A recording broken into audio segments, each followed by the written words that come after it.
The alarm never actually woke Maya. She was already half-conscious when it rang, hovering in that thin membrane between sleep and the world, her body trained by years of early mornings and middle-of-the-night fevers and bad dreams that were never her own. She silenced her phone before the second buzz, a reflex as automatic as breathing, and lay still for a single moment, just one, in the dark quiet of her room. The sheets were cool on her left side. They had been cool there for 3 years now, and some mornings she still reached out unconsciously, the ghost of an old habit, before she remembered. She remembered. She pressed her palm flat against the empty mattress, felt nothing but cotton, and breathed. Then the door burst open. "Mama!" Elijah's voice hit the room like a firecracker going off indoors. He was 7 years old and possessed by some energy that science had not yet adequately explained, a kind of perpetual combustion running on fruit snacks and enthusiasm, and the absolute unwavering conviction that every moment of every day was potentially the greatest moment that had ever occurred in human history. He launched himself across the room, and Maya barely had time to pull her knees up before 48 pounds of pure joy landed on the mattress beside her. "Mama, it's morning," he announced, as if she might have missed this development. "I know, baby," she said, her voice thick with sleep, muffled by the pillow she hadn't quite lifted her face from yet. "The sun is up, I checked." "I believe you. I checked from the window and the front door." "Eli, did you open the front door?" A pause. "The sun is really, really up, Mama." She finally turned onto her back and found him kneeling beside her, hair wild, eyes bright as new pennies, a smear of something orange near his left ear that she suspected was from last night's macaroni and cheese and would require investigation. He was grinning the way only Elijah could grin, with his whole body, like joy was something that started in his stomach and radiated outward through his fingertips. He had her father's eyes and his father's mouth, and everything that was purely, entirely himself, and she loved him with a ferocity that sometimes frightened her. "Good morning, Wildfire," she said, and he collapsed against her side in a brief, crushing hug before bouncing back up and announcing that he was going to go see if Marcus was awake yet. He was gone like a shot. Maya lay still for another 5 seconds, listening to the sound of small feet thundering down the hallway. Then, softer, the deliberate, careful footfall of someone who moved through the world, paying close attention to it. She turned her head. In the doorway stood Oliver, her middle son, 9 years old and unhurried in a way that sometimes made her wonder where he had come from. He was watching her with those dark, serious eyes of his head tilted slightly, already dressed. She noticed this, marveled at it the way she always did, that this child had simply gotten himself up and put on clothes and arrived at her door already functional, while his younger brother had shown up wearing only one sock and what appeared to be a cape fashioned from a pillowcase. "Good morning, Ollie," she said. "Morning, Mom." He stepped into the room quietly, set a glass of water on her nightstand without being asked, and sat at the foot of the bed. That was all. Just sat, cross-legged, waiting for her to be ready. He had been doing this since he was 6, this calm, attentive presence, this gift he gave her of simply being near without demanding anything from her. She sometimes thought that Oliver understood her better than most adults she knew. "Did you sleep okay?" she asked. "Mm-hmm." He was looking at the water glass, making sure it wasn't too close to the edge. "Eli had a nightmare around 3. I went and checked on him." Maya sat up fully. "You did?" Oliver shrugged, the gesture small and unbothered. "He was already back asleep. I just wanted to make sure." She stared at her 9-year-old son, this quiet miracle of a person, and felt something press warmly against the back of her sternum. "Thank you, love," she said. He nodded. Then, "We're almost out of milk." "I know. I'll go this week. Okay. He unfolded himself from the foot of the bed. I'll make sure Eli eats something before he explodes.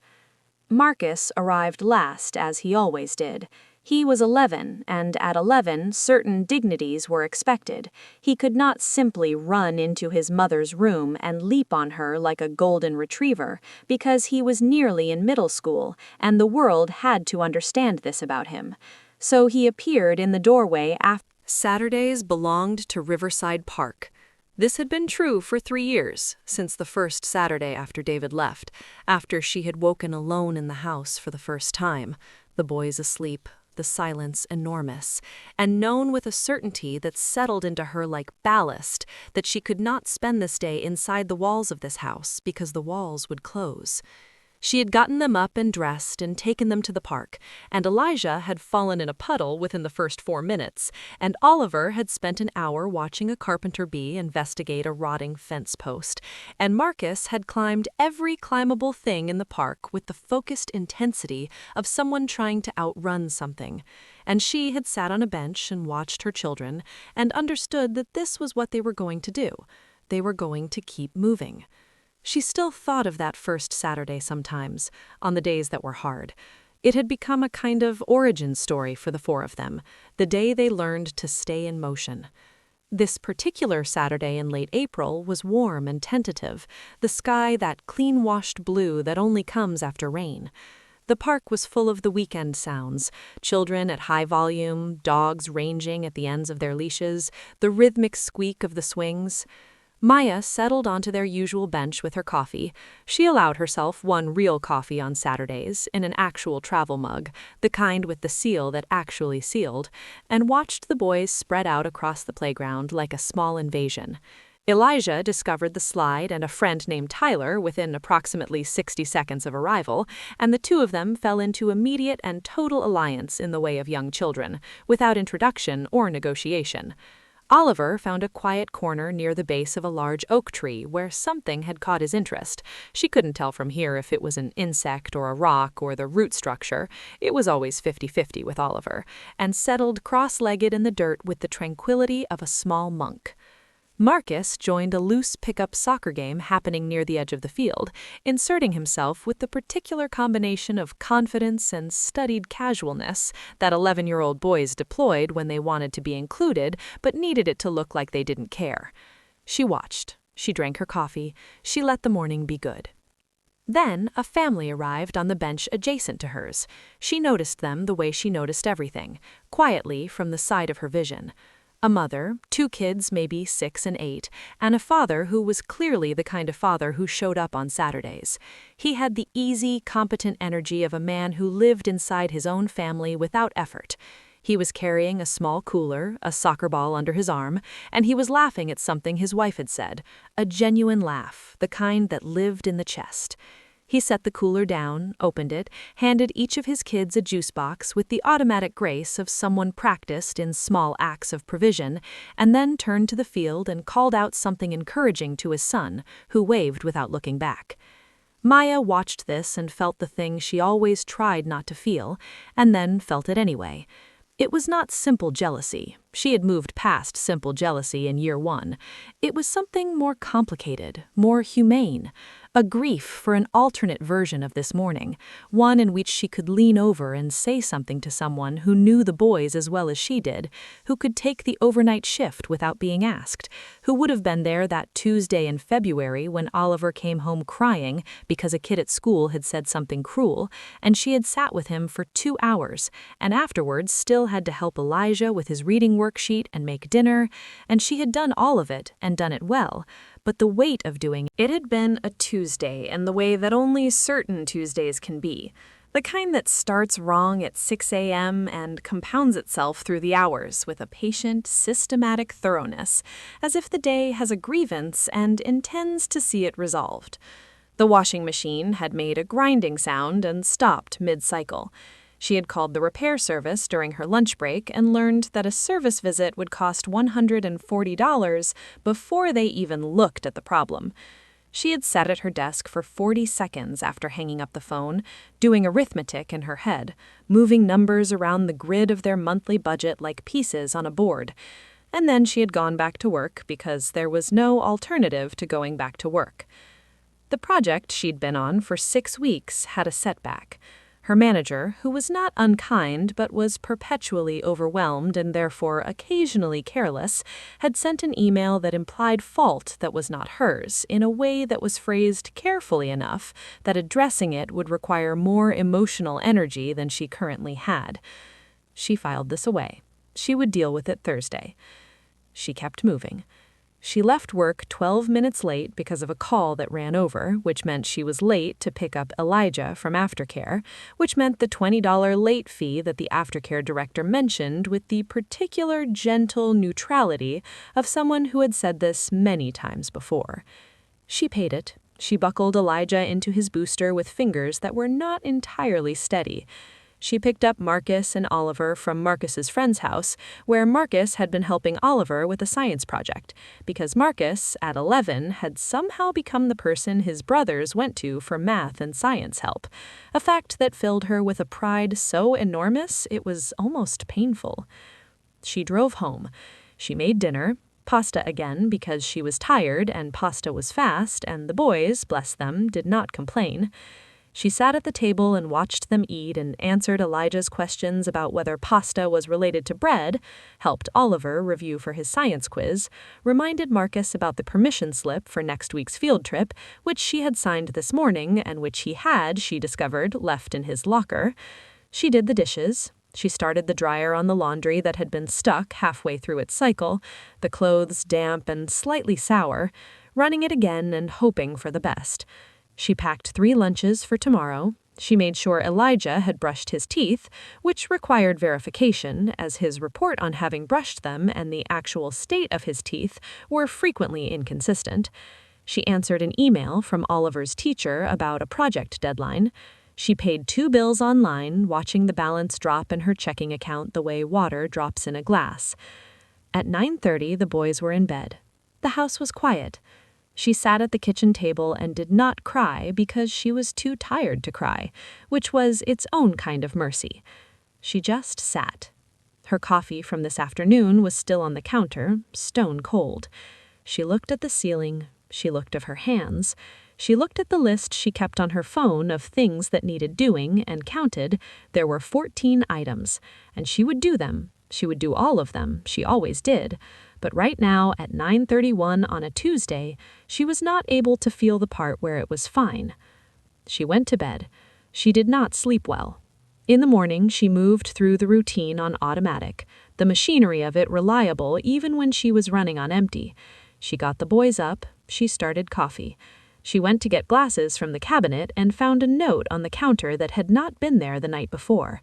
It was written in 3 different handwritings.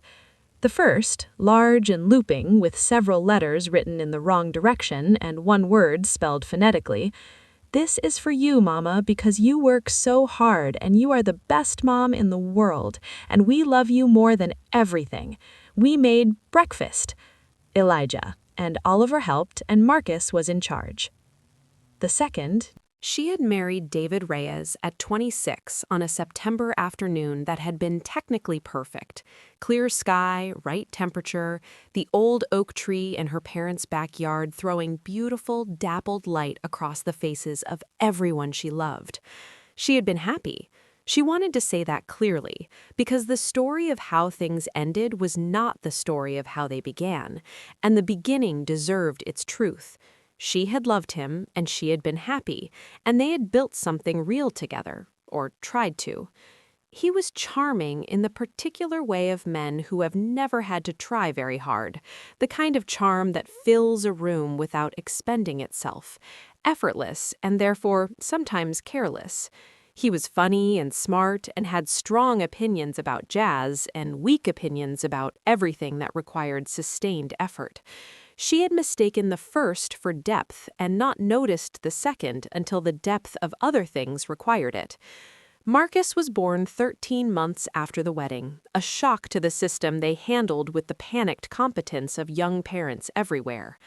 Oliver came 19 months later, and with Oliver came the first real crack. Not a dramatic crack, not a screaming fight or a discovered betrayal, just the quiet realization that David was better at loving things in theory than in practice, that fatherhood as concept appealed to him in ways that fatherhood as 3 a.m. feeding and blown-out diapers and the relentless presence required of it did not. He was not a bad man. She had stopped needing him to be a bad man in order to justify her grief.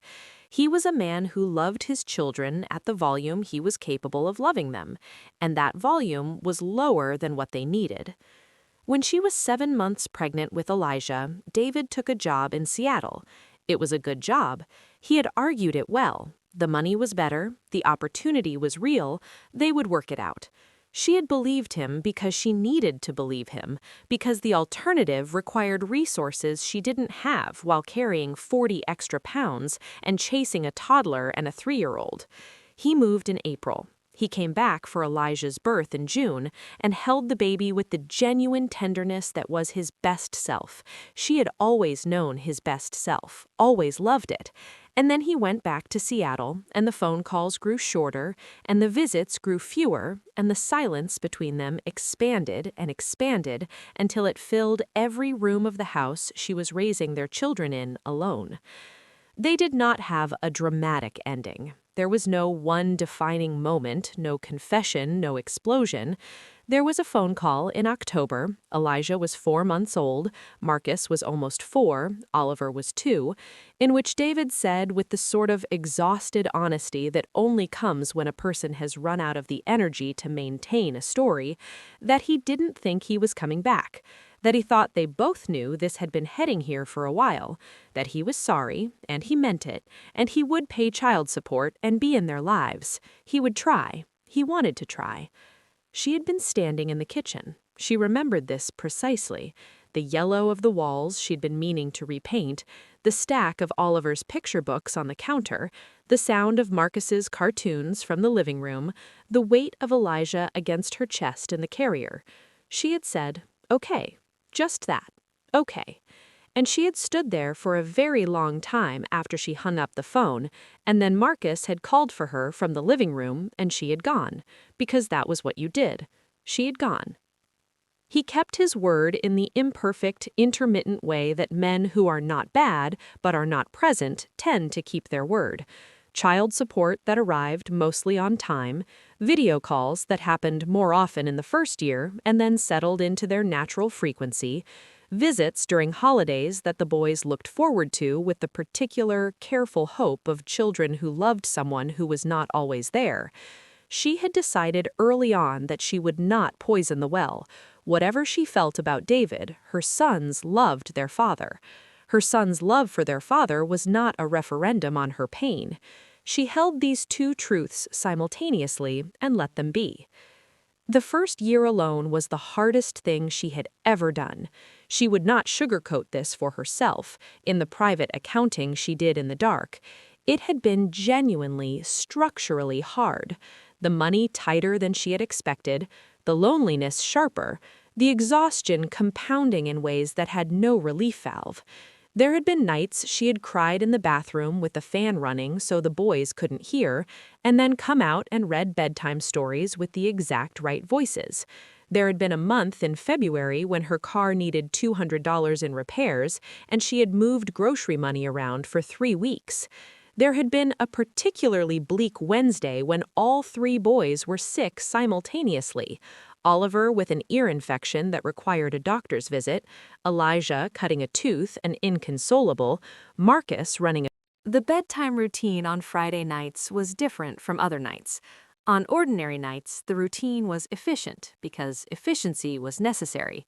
Baths, teeth, books, sleep, in that order with limited negotiation, because the week had 5 mornings and she needed all of them to go relatively smoothly. But Fridays were looser, and the boys had learned this, and they exploited it with the cheerful, creative persistence that children bring to all exploitable things. Tonight they had chosen the living room floor instead of the bedrooms. This happened sometimes on Fridays, a sprawl of blankets and couch cushions arranged into something that was either a nest or a fortress, depending on who you asked. Elijah said nest, Marcus said it didn't matter, Oliver said it had structural properties of both. The overhead light was off. The lamp in the corner made the room amber and soft. Elijah was already half asleep, which he would deny with his last breath. He was horizontal, bundled in his dinosaur blanket, his head on a throw pillow, his eyes blinking slowly with the long, dream-heavy blinks of a child who was losing the battle against consciousness and didn't know it yet. Oliver was sitting up with his back against the couch, knees to his chest, watching her. Marcus was sprawled on his stomach, phone face down beside him because she'd asked and he'd put it away without argument, which was its own minor miracle. She sat in the middle of them, on the floor, her back against the coffee table, in her old sweatshirt, her hair down. She had a cup of tea she'd been nursing for an hour. The house was clean enough, which was the only kind of clean it was ever going to be with 3 boys under 12, and she had made peace with this long ago. "Tell a story," Elijah said, without opening his eyes fully. "A real one." "A real one," she repeated. "Not from a book, a you one." "Okay," she said, "a me one."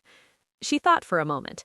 She thought about where to start, whether to tell them something from her own childhood, one of the stories she had by now told so many times they had become mythology, their grandfather's fishing stories and their grandmother's famous terrible cooking, and the road trip to Florida when she was 10 in a van with no working air conditioning. She had a library of those, polished by repetition. But tonight she thought about something else. She thought about the first Saturday, the day she had taken them to the park because the walls were closing. "Once," she said, "there was a woman who had 3 boys." Elijah smiled. Elijah's eyes opened a little. "The boys were very different from each other," she said. "One was like a firework, loud and bright and going off constantly, full of more energy than any single human body should be able to contain." Elijah giggled. "That's me." "Hush," Marcus said, but not unkindly. "One was like a river, quiet and deep and always watching, always noticing things that other people walked right past, like beetles and clouds, and the way light moves through windows." Oliver looked at his knees, his mouth curved. "And one was like a mountain, solid and stubborn and full of things, complicated, hard things, but also beautiful things, things you'd only find if you climbed all the way up." She heard Marcus shift on the floor. She didn't look at him. She knew if she looked at him she would embarrass him, and he had trusted her enough to stay. "The woman loved her boys," she said, "with everything she had, and some days everything she had was a lot, and some days everything she had was just barely enough, and some days she didn't know how she was going to get to the next morning, but she always got to the next morning." The room was quiet. The lamp made its amber light. Elijah had stopped trying to keep his eyes open. "How?" asked Elijah. She looked at him. "How did she always get there?" he said. His voice was serious. He was asking a real question. She thought about the truth of it, not the soft version, not the easy version, but the actual mechanics of how she had done this, the friends she called and the lists she kept, and the mornings she ran until her lungs burned, and the nights she had cried in the bathroom with the fan running, and the days that had been so good she had pressed them into memory like flowers in a book so she could find them later. She thought about the washing machine and the late fees and the emails from managers and the child support that arrived imperfectly and the life that had not been the life she had imagined. She thought about the blueberry hearts. She had help, Maya said. She had her mother, who she called when she was falling apart. She had friends. She had her sister. And she had her boys, who were messy and loud and complicated and the best thing that had ever happened to her. She paused. She wasn't doing it alone, even when it felt like she was alone. She was carrying them, and they were carrying